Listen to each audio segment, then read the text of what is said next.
Hey there, earned cash back with your Fidelity Rewards card. Redeeming those points is simple and most valuable when you funnel them directly into your investments.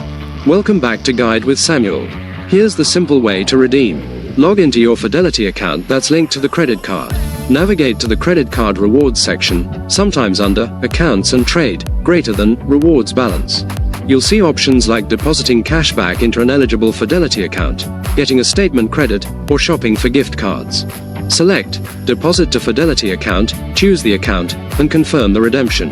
My crucial pro tip: always choose the Deposit to Fidelity account option for 2% value.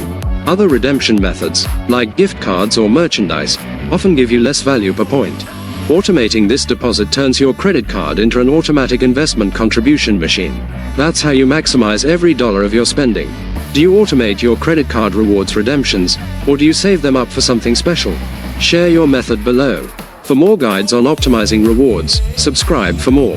Thanks for watching. I'm Samuel, and I'll see you soon.